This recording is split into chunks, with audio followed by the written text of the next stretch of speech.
हा मुद्दा आपण दुसरा मुद्दा मगाचा जो होता की तुमची युतीमधले घटक पक्ष असं म्हटलं जातं की हे यश काँग्रेसला यावेळेस सर्वाधिक जे यश मिळालं गेल्या वेळेस मिळालं नाही, कारण खूप फरक आहे बघा. तुम्ही गेल्या वेळेसच्या यशामध्ये आणि यावेळेसचं यश अगदी दोन वेगवेगळ्या बाजू आहेत या तुमच्या परफॉर्मन्सच्या.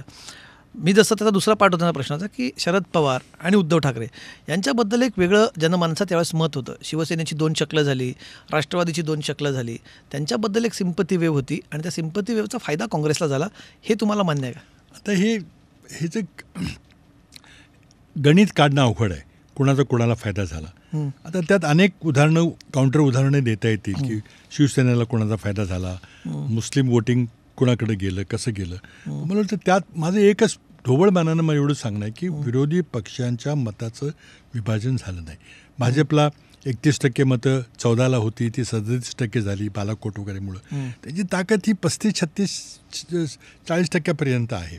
60% लोक मोदींच्या विरोधात मतदान करतात, पण ते मतदान विभागलं जातं. आता थोडं कमी विभागलं गेलं म्हणून फायदा झाला. नाही, पण मग ही सिम्पती आहेत तुम्हाला होती असं वाटतं? कारण बघा उद्धव ठाकरे नाही म्हटलं म्हणजे त्यांना ऑफिशियली जरी तुमच्या पक्षाचा प्रचाराचा चेहरा नसले तरी महत्त्वाच्या सभा अनेक ठिकाणी उद्धव ठाकरे हे चेहरा होते निवडणुकीचा. शरद पवार सिम्पती असते तर त्यांच्या परफॉर्मन्समध्ये ते दिसलं असतं, पण त्यांचं परफॉर्मन्स एवढं म्हणावं तितकं चांगलं झालं नाही.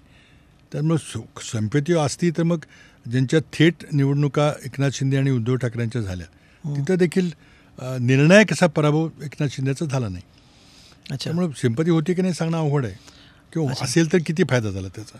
पण मग तुम्हाला वाटतं की त्यांचा परफॉर्मन्स टू द मार्क नव्हता या सगळ्याच्या? नाही, आता आपण आकडे पाहतोयच ना, म्हणजे स्ट्राईक रेट ज्याला म्हणतात तो त्याच्यापेक्षा चांगला असला. 4-5 ठिकाणी त्यांच्या चुका झाल्या क्लिअरली, आणि काही सांगलीसारख्या ठिकाणी वाद व्हायला नको होता, दक्षिण मध्य मुंबईमध्ये वाद व्हायला नको होता, दोघांनी त्याचा फायदा झाला असता. पण आता ठीक आहे, ते पण फार त्याच्या म्हणजे आग्रही जास्त होते असं म्हणणं आहे. मी काही जाणार नाही, आता ते काय झालं ते